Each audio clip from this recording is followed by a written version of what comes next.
उत्तर प्रदेश, इसी को भारत भी समझ लीजिए सकते हैं, उत्तर प्रदेश तब तक शिक्षित और स्वस्थ नहीं हो सकता जब तक प्राइमरी सरकारी स्कूल और प्राइमरी हेल्थ सेंटर और जिला अस्पताल सरकारी, ये तमाम बुनियादी सुविधाओं से संपन्न नहीं हो जाएंगे। चल ही नहीं सकता। आपको पता है, शायद मेरे ख्याल से बहुत कम लोगों को पता होगा, लगभग 1,60,000 के आसपास प्राइमरी स्कूल हैं सरकार के यूपी में अकेले। 1,60,000 स्कूल। सोचिए कितनी बड़ी व्यवस्था है, इतनी बड़ी जिम्मेदारी। कौशलकांत जी, वही मसला, बच्चे तो स्कूल के आ ही जाएंगे, लेकिन बच्चे केवल मिड डे मील के लालच में नहीं आए। परिवार में भोजन की कमी है इसलिए बच्चे मिड डे मील के लालच में आ जाए, ये ठीक नहीं। हालांकि जब मिड डे मील स्कीम लागू हुई थी तो हम लोगों ने देखा, अध्ययन किया था, तो उसका मूल सफलता का मूल कारण यही था। खैर, संसाधन भी होने चाहिए। स्कूल है तो बेसिक सुविधाएं सब हो, ह्यूमन रिसोर्स के साथ साथ।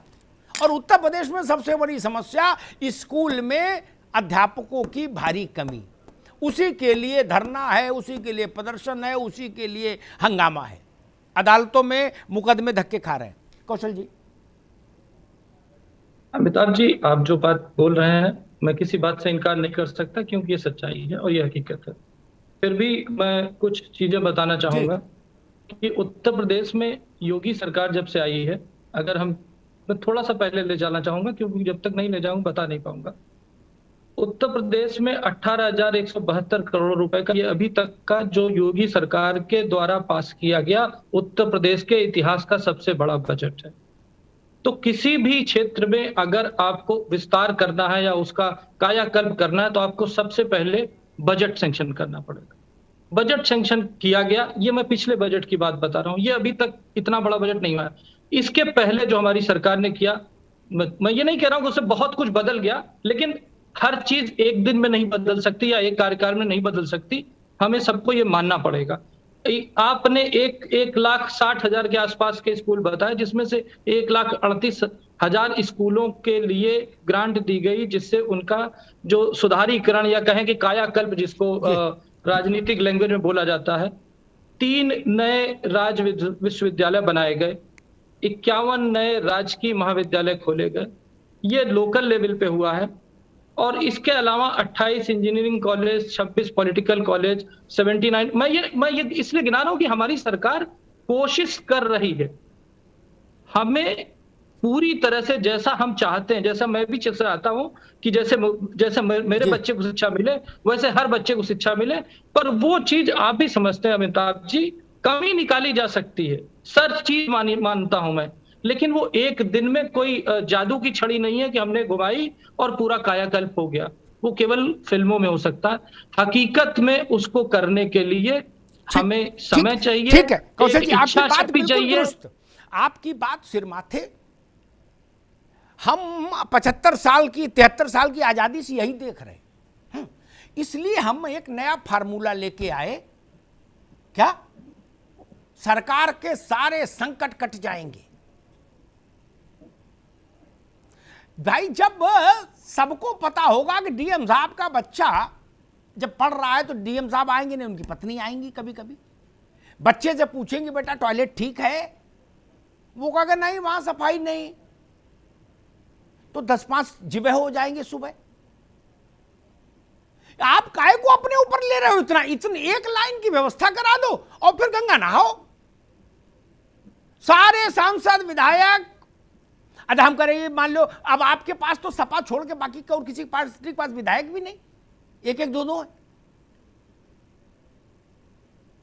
यही तय कर लो, चलो भाजपा के विधायक अपने बच्चे वहां पढ़ाएंगे, सांसद जिनके बच्चे नहीं वो नाती पोते पढ़ाए। प्रियंका राणा, बताइए, इस फार्मूले के बाद किसी स्कूल में किसी चीज की कमी रहेगी, चाहे बजट हो चाहे ना हो?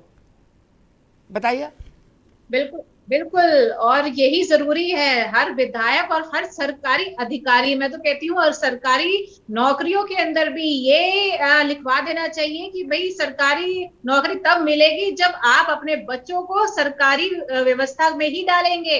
चाहे वो शिक्षा हो, चाहे स्वास्थ्य हो, तभी हॉस्पिटल भी चेंज होंगे, तभी आपकी शिक्षा, स्कूल जो है उसमें बदलाव होगा। नहीं तो जो चाहे आप शिक्षक ले लीजिए, चाहे एसडीएम ले लीजिए या डीएम ले लीजिए, जब तक ये लोग अपने बच्चों को नहीं डालेंगे तब तक शिक्षा नहीं सुधरने वाली है। और ये सिर्फ कागजी तौर पर इतने स्कूल खोल दिए जा रहे हैं, जो पहले स्कूल हैं उनको तो सुधार लीजिए, उसमें जो बच्चे पढ़ रहे हैं उनकी तो सुध ले लीजिए, उनकी हालत देख लीजिए, क्या उनका स्टैंडर्ड है, किस तरह से उनको शिक्षा। जैसे कि मिड डे मील की भी हालत सही नहीं है, उसमें कितना करप्शन है, किस तरह से उसमें क्या होता है, वही नहीं सुधरा। उसके बाद शिक्षा, शिक्षा में भी आप ये तो देख लीजिए, इंफ्रास्ट्रक्चर आप कर लेंगे, चलिए ठीक है, मैंने कह दिया, आपने 5 साल काम किया और सरकार तभी दोबारा से हम लोगों ने मैंडेट देकर के वापस लेकर आए। लेकिन उसके बावजूद जब तक आप शिक्षा और स्वास्थ्य नहीं देंगे तब तक हमारा देश जो है, आपने जो एक सपना दिखाया था ना पूरे विश्व के गुरु बनने का, वो तब तक संपूर्ण नहीं हो सकता जब तक हमारे बच्चे शिक्षित नहीं हो सकते। सुरक्षित और स्वस्थ और शिक्षित नहीं होंगे। रोहित अग्रवाल, मैं इस बात पर मालूम क्यों अड़ रहा हूं बार बार, क्या कि ये हाईकोर्ट का ऑर्डर लागू करो, और मैं ये बात हाईकोर्ट के ऑर्डर से पहले से भी इस बात की एडवोकेसी कर रहा था, क्योंकि मेरे पास व्यवहारिक अनुभव है। एक डिस्ट्रिक्ट मजिस्ट्रेट था, नौजवान, नाम नहीं लूंगा, ठीक, उसने अपनी पत्नी को जब उस गर्भधारण की स्थिति बनी, संतान की स्थिति बनी, जिला अस्पताल में रजिस्ट्रेशन करा दिया। महीने के महीने वो जाती थी वहां चिकित्सकीय सलाह के लिए। 10 महीने तक जिला अस्पताल बिल्कुल लल्लन टाप चला, चकाचक।